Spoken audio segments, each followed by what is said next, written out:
నమస్తే, welcome to hit TV. నేను మీ మాధురి. ఈ రోజు మనతో పాటు ఉన్నారు కృష్ణకుమారి గారు. నమస్తే అమ్మా. నమస్తే అమ్మ, ఇప్పుడు ఈ మధ్య కాలంలో మనకి సోషల్ మీడియాలో ట్రెండింగ్ అంశం ఏంటి అంటే ఫస్ట్ అలేఖ్య చిట్టి. దీని గురించి అన్వేషణ నా అన్వేష్ ఛానల్లో కూడాను మా చెల్లుళ్ళే నేను చెప్పినట్టుగా వాళ్ళు చేశారు అని చెప్పి ఒక వీడియో పెట్టడం, తర్వాత దాని గురించి కూడా ట్రోల్స్ అవ్వటం, ఇవన్నీ మనం చూసాం.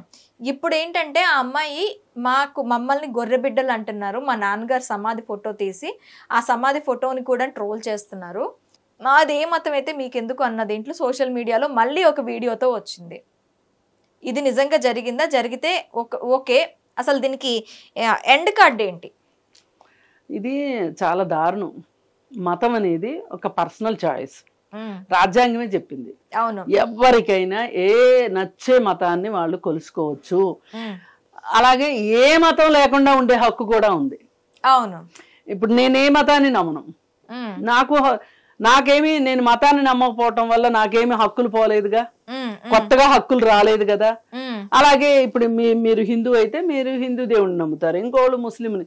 హిందూ ఫ్యామిలీలో పుట్టి కూడా ఏ మతం అంటే ఆ మతానికి మారే హక్కు ఉంది. అవును, కాకపోతే పెళ్ళైన వాళ్ళు భర్త మారాలనుకుంటే భార్య అనుమతి తీసుకోవాలి, భార్య మారాలనుకుంటే భర్త అనుమతి తీసుకోవాలి. అంటే కనీసం ఇన్ఫర్మేషన్ ఇవ్వాలి. అలా ఇన్ఫర్మేషన్ ఇవ్వకోకుండా దొంగతనంగా మతాన్ని ఆచరిస్తే, వేరే మతాన్ని ఆచరిస్తే గనక అతను విడాకులు అడిగే హక్కు ఉంది. ఓకే, సరే, అది వేరే సబ్జెక్టు. అంటే నేను మత స్వేచ్ఛ గురించి చెప్తున్నా. అంటే ఇంత మత స్వేచ్ఛ ఉన్నప్పుడు ఓకే నమ్ముకుని మనం ఏదంటే అది అని, అలాంటప్పుడు అసలు ఆ పచ్చళ్ళు అమ్ముకునే అమ్మాయిల మతం గురించి మాట్లాడాల్సిన అవసరము, వాళ్ళ ఫాదర్ సమాధిని ఫోటో తీసి వాళ్ళ ట్రోల్ చేయడం అనేది దీనంత దుర్మార్గము, దగులుబాజీతనం ఇంకొకటి లేదు నా దృష్టిలో. అంటే ఇక కనీసం వాళ్ళేదో చాలా ఓవర్ రియాక్ట్ అయ్యారు, వాళ్ళ పచ్చళ్ళ విషయంలో బూతులు మాట్లాడారు అని చెప్పి వేయగలిగిన అన్ని అక్షింతలు, వేయాల్సిన అక్షింతలు అందరూ వేసేశారు, నాతో సహా మీతో సహా అందరూ. అయిపోయింది కదా. ఇంకా వాళ్ళ మతంతో మీకేంటి పని?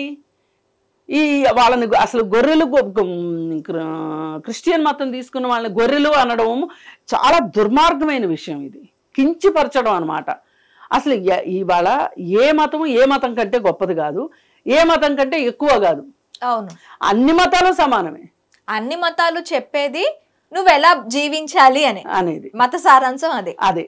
అలాగే మత సహనం ఉండాలి అనేది కూడా ఉంది మనకి రాజ్యాంగంలో. నీ ఇష్టమైన మతాన్ని నువ్వు ఆచరించుకో, అలాగే పక్క మతాన్ని నీకు ఇష్టమైతే గౌరవించు, లేకపోతే నోరు మూసుకుని ఉండు అని చెప్పింది రాజ్యాంగం. మరి అలాంటప్పుడు వాళ్ళని గొర్రెలు అనడమే చాలా తప్పు. అసలు ఎవరైనా సరే గొర్రె అన్నారు అంటే వాళ్ళని తీసుకెళ్లి అరెస్ట్ చేసి లోపల వేయాలి. నన్ను అడిగితే అనకూడదు అసలు. నీకెవరిచ్చారా హక్కు? ఈ దేశంలో హిందువులు ఎక్కువ ఉన్నంత మాత్రాన మీరు వేరే మతాన్ని, మైనారిటీ మతాలని మీ ఇష్టం వచ్చినట్టు మాట్లాడే హక్కు మీకు లేదు. ఇక్కడ అసలు ఒక 2% ఆశ్రయించే పార్సీ మతం ఉంది మన దేశంలో. ఇంకొంచెం ఎక్కువ శాతం ఆచరించే సిక్కు మతం ఉంది. మీరు ఎలా మాట్లాడతారు మీకంటే తక్కువ మతం గురించి? అదేమంటే వాళ్ళు మత మార్పిళ్ళు చేస్తున్నారు అంటారు. మత మార్పిళ్ళు వాళ్ళకి ఇష్టమయ్యే వెళ్తారు కదా మతంలోకి. ఎవరికైనా గొంతు మీద కత్తి పెట్టి మతం మారమని అడుగుతారా ఎవరన్నా? లేదు కదా. ఈ మత మార్పిడి గురించి పెద్ద దందా నడుస్తుంది, దాని గురించి ఇంకెప్పుడైనా మాట్లాడుతున్నా. నేను అనేది ఏంటంటే మత మార్పిళ్ళు గురించి మీకేమన్నా అభ్యంతరాలు ఉంటే అది కూడా ఒక చట్టానికి లోబడి మాట్లాడాల్సిందే తప్పితే మతం మారిన వాళ్ళని గొర్రెలు అనడం చాలా తప్పు. అలాగే ఇప్పుడు వీళ్ళను కూడా గొర్రెలు అనడం చాలా చాలా తప్పు. ఎవరైనా ఇప్పుడు రాధా మనోహర్ దాస్ అని ఆయన వాళ్ళని గొర్రెలు అని పిలుస్తూ ఉంటాడు. ఆయన చూసి ఇంకొకళ్ళు మాట్లాడుతున్నారు. మీరు అసలు నిజంగా ఒక మతం గురించి ఒక 10 మందికి మాట్లాడగలిగే వాళ్ళకి చాలా చాలా బ్యాలెన్స్ కావాలి. పక్క మనిషిని గౌరవించడం రావాలి. మీరేం మామూలుగా ఎవరింట్లో వాళ్ళు పూజలు చేసుకునే వాళ్ళ స్థాయి కాదు మీది. మీది ఇంకొంచెం పైమెట్టనే అనుకుంటున్నా. ఎందుకంటే మీరు మీ మతం గొప్పతనం చెప్పుకుంటూ వేరే మతాల గురించి మాట్లాడుతున్నారు అంటే మీరు ఏదో ఒక మీకు ఒక ప్రణాళిక ఉంటేనే మీరు అలా మాట్లాడతారు. ఇప్పుడు అందరూ మాట్లాడరు కదా, ఎవరింట్లో వాళ్ళు పూజలు చేసుకునే వాళ్ళందరూ ఈ పెద్ద పెద్ద విషయాల గురించి మాట్లాడరు కదా.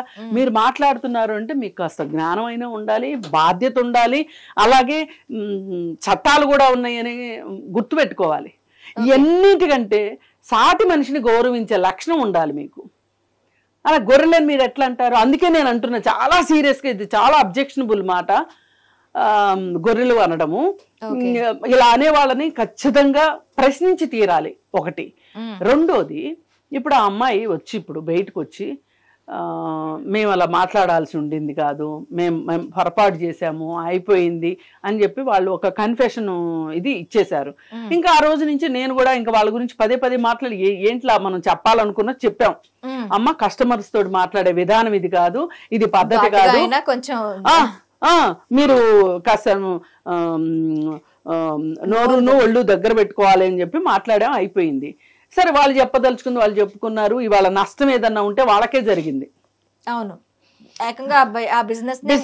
బిజినెస్ ఆగిపోయింది. రేపు పొద్దున మళ్ళీ ఎలాగో స్కిల్ ఉంది కాబట్టి రేపు మళ్ళీ బిజినెస్ పెట్టుకుంటారా పెట్టుకోరా అనేది వాళ్ళ ఇష్టం, అది వేరే విషయం.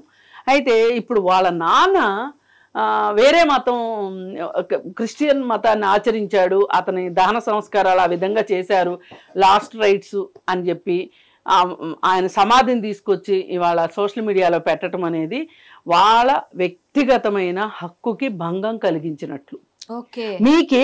మీకేం రైట్ ఇచ్చారు? ఎవరు ఇచ్చారు? వాళ్ళు పచ్చళ్ళు అమ్ముకున్నారు, మీకు ఇష్టమైంది కొనుక్కున్నారు, మీరేదో అడిగారు, వాళ్ళు తప్పు చెప్పారు, అయిపోయింది అంతటితోటి స్టోరీ. ఇప్పుడు ఈ మతం వచ్చి పచ్చళ్ళలో కూర్చుంటుందా? వచ్చి కూర్చోదు కదా. పైగా ఆ అమ్మాయి ఇప్పుడు ఏ పరిస్థితికి వచ్చిందంటే, ఈ దేశంలో ఎంత దుర్మార్గం నడుస్తుందో చూడండి. మేము క్రిస్టియన్స్ కాదు మొర్రో అని చెప్పుకోవాల్సి వస్తుంది, మేము హిందువులమే అని చెప్పుకోవాల్సి వస్తుంది. ఇది చాలా దుస్థితి తెలుసా అండి? అసలు మీకెందుకు చెప్పాలి వాళ్ళు? మీకు చెప్పాల్సిన అవసరం ఏంటి అసలు? మీరేమన్నా ఓటు పెట్టి కూర్చున్నారా? ఎవరు ముస్లిమో ఎవరు కాదో, ఎవరు హిందువో ఎవరు నాన్ హిందూనో, ఎవరు క్రిస్టియానిటీ తీసుకున్నారు, ఎవరు ముస్లింలోకి వెళ్ళారు, ఏమన్నా మీరు బోటు పెట్టి కూర్చున్నారా ఇక్కడ? లేదు కదా. మరి మీకెందుకు చెప్పాలి? అసలు చెప్పాల్సిన పరిస్థితి మీరు క్రియేట్ చేస్తున్నారు. ఆ మధ్య ఒక శ్రీముఖి అనే యాంకరు మాట్లాడుతూ పుక్కిటి పురాణాలు అన్నదంట. చాలా మంది అంటారు అన్నమాట. ఆ అమ్మాయి ఒకటేంటి, ఇంకా అమ్మాయిని పట్టుకొని నానా యాగి చేసేసి ఆ అమ్మాయి సారీ చెప్పింది. నిన్న కాక మొన్న సుడిగాలి సుధీరు అదేదో బావగారు బాగున్నారు ఆ సినిమాలో సీనుని రెప్లికా లాగా చేశారు రియాలిటీ షోలో. నువ్వు నందిలోంచి చూడాల్సింది పరమేశ్వరుణ్ణే గాని హీరోయిన్ చూస్తావా అని మాట్లాడుతున్నారు. అది ఒకప్పుడు సినిమాలో వచ్చింది సీన్ ని వాళ్ళు చేశారు, రీప్లే చేశారు. అప్పుడు ఎవరు క్వశ్చన్ చేయలేదు, అప్పుడు ఎవరు మాట్లాడలేదు. అప్పుడంటే బీజేపీ గవర్నమెంట్ అధికారంలో లేదు కదా. ఇప్పుడు చాలా మందికి నోళ్లు లేస్తున్నాయి, కొమ్ములు వచ్చేస్తున్నాయి, ఒంటి నిండా కత్తులు పెట్టుకుని తిరుగుతున్నారు. ఇవాళ ధైర్యం వచ్చేసింది అనమాట. అంటే చిన్న చిన్న విషయాలకు కూడా ఇప్పుడు సారీ చెప్పాలంట అతను. ఫస్ట్ పవన్ కళ్యాణ్ చిరంజీవి చెప్పాలి కదా అలాంటప్పుడు. పవన్ కళ్యాణ్ కాదు కదా ఆ సినిమాలో. పవన్ కళ్యాణ్ సనాతన ధర్మం అంటూ వెళ్తున్నారు కదా. సో అప్పుడు అన్నయ్య చేసిన తప్పుకి ఇప్పుడు తమ్ముడు కూడా సారీ చెప్పాలి కదా. ఇక్కడ అన్నే తమ్ముడే. అదే తమ్ముడే ప్యాకాటే. మరి ఇద్దరిని కలపొద్దు.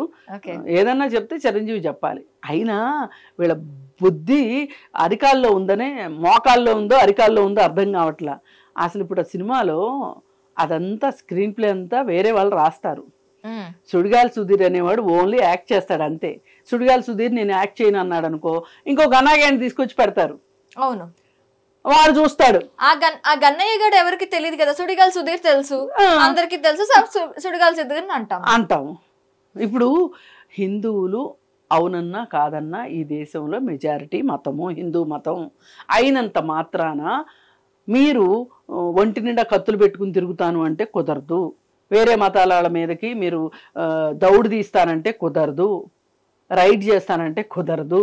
ఇలా ప్రతి వాళ్ళు వచ్చేసేసి అమ్మ మేము హిందువులమే, మేము క్రిస్టియన్స్ కాదు, మేము ముస్లిమ్స్ కాదు అని చెప్పుకునే పరిస్థితిలో ఈ దేశం వెళ్ళింది అంటే అసలు ఈ దేశంలో ప్రజాస్వామ్యం లేనట్టే లెక్క. నేను చెప్తున్నా, అలేఖ్య చిట్టి పికిల్స్ వాళ్ళు తప్పు చేశారు, ఒప్పు చేశారు, అయిపోయింది, ఆ చాప్టర్ అయిపోయింది. కానీ ఈరోజు ఆ అమ్మాయి వచ్చి చెప్పటము, నేను హిందువునే, నా పేరిది, నేను శివుణ్ణి కొలుస్తాను, మా అమ్మ పేరిది, మా తాత పేరిది, మా నాన్న పేరిది అని చెప్పుకోవాల్సిన దుస్థితిలోకి మనం సోషల్ మీడియా నెట్టేస్తుంది. అంటే సోషల్ మీడియా సిగ్గుపడాలి ఒకటి. రెండోది, లాస్ట్ రైట్స్ గురించి కూడా ప్రతి మనిషికి ఒక హక్కు ఉంటుంది. నాకు ఈ పద్ధతిలో దహన సంస్కారాలు చెయ్యండి, లేదు హాస్పిటల్కి ఇచ్చేయండి, డొనేట్ చేసేయండి నా బాడీని అని అడిగే హక్కు ఉంది. అలాగే చాలామంది ఇళ్లలో ఈ మీమాంస ఉంటుంది. భార్య క్రిస్టియానిటీని అనుసరిస్తుంది, భర్త క్రిస్టియానిటీని అనుసరించడు. అనుసరించినప్పుడు దీన్ని ఒక వివాదం చేసుకోవాలని అనుకోకుండా వాళ్ళిద్దరూ భార్యాభర్తలాగానే ఉంటారు. ఎవరికి నచ్చిన మతాన్ని వాళ్ళు ఆచరిస్తారు. కానీ ముందే చెప్పుకుంటారు, నేను ముందు చనిపోతే నా లాస్ట్ రైట్స్ ఇలా చెయ్యండి అని రెండో వాళ్ళకి చెప్తారు. అలాగే రెండో వాళ్ళు కూడా నేను ముందు చనిపోతే నా లాస్ట్ రైట్స్ ఇలా చెయ్యండి అని చెప్పుకుంటారు. అది ఆ మనిషి మీద మనకున్న ప్రేమ గౌరవాన్ని బట్టి మనం లాస్ట్ రైట్స్ చేస్తాం. ఎలాగో చనిపోయారు కదా, వాళ్ళు వచ్చి చూడొచ్చారా అని మనకు నచ్చినట్టు మనం చేసుకుంటే మనం మోసం చేసుకున్నట్లు. ఆ రోజే చెప్పాలి, నువ్వేమనుకున్నా సరే మేము అనుకున్నట్లు చేస్తాను తప్పితే నువ్వు అడిగినట్టు చెయ్యము అని. కానీ అప్పుడు చేస్తామని బుర్రాడిచ్చి చనిపోయిన తర్వాత వాళ్ళు చూడొచ్చారులే అని అలా ఇష్టానికి విరుద్ధంగా చేయడం. ఈవెన్ జైలు శిక్ష పడిన ఖైదీలకు కూడా వాళ్ళ లాస్ట్ రైట్ ని తీర్చే ఊరేస్తారు. వాళ్ళ ఆఖరి కోరిక ఏంటి అని అడుగుతారు. అడిగి వాళ్ళు కూడా చెప్పుకోవచ్చు, నేను ఈ మతం అంటే నాకు ఇష్టం, ఈ మతం ప్రకారమే నా ఇంటి వాళ్ళు వచ్చినా రాకపోయినా నా దహన సంస్కారాలు జరగాలి అని కూడా కోరుకుంటారు వాళ్ళు. అందుకని ఆ అమ్మాయి పాపం మా నాన్నకు అలా చేశాము అని చెప్తుంది. ఇది నిజంగా చాలా బాధాకరమైన విషయం. ఇది మరి ఎవరు దీన్ని ట్రోల్ చేశారో వాళ్ళు ఖచ్చితంగా ఈ వీడియో చూడాలని చూస్తారని నేను అనుకుంటున్నాను.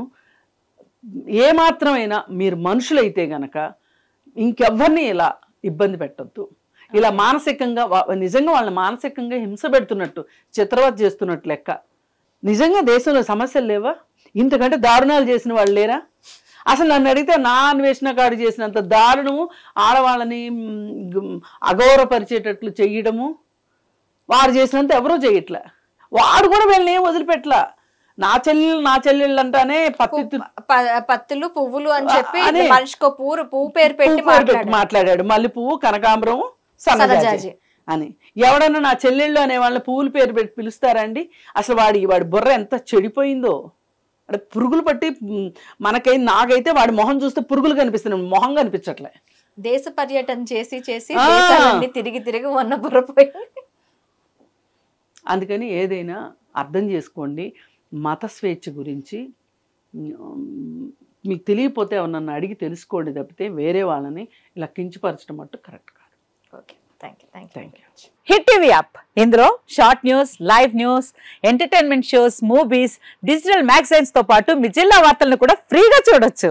ఇంకెందుకు ఆలస్యం, వెంటనే హిట్ టీవీ యాప్ ని డౌన్లోడ్ చేసుకుని ఫ్రీగా ఎంటర్టైన్మెంట్ పొందండి. Hit TV app. Hit TV app. Please download hit TV app. Hit TV app ని ఫ్రీగా డౌన్లోడ్ చేసుకుని ఎంజాయ్ చేయండి. మీకు నచ్చిన ఎంటర్టైన్మెంట్ కోసం హిట్ టీవీ యాప్ ని ఫ్రీగా డౌన్లోడ్ చేసుకుని ఎంజాయ్ చేయండి. హిట్ టీవీ యాప్ ని డౌన్లోడ్ చేసుకుని ఆస్వాదించండి, ఆశీర్వదించండి. ఇంతమంది సెలబ్రిటీలు హిట్ టీవీ యాప్ ని డౌన్లోడ్ చేసుకోండి అని చెప్తున్నారంటే ఎంత మంచి యాప్ ఆలోచించండి.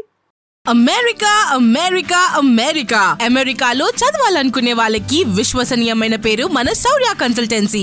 UK లో 1 year masters, UK లో 1 year masters, 2 years work permit up to 5 years visa. Contact Saurya Consultancy. Contact 89851 89851.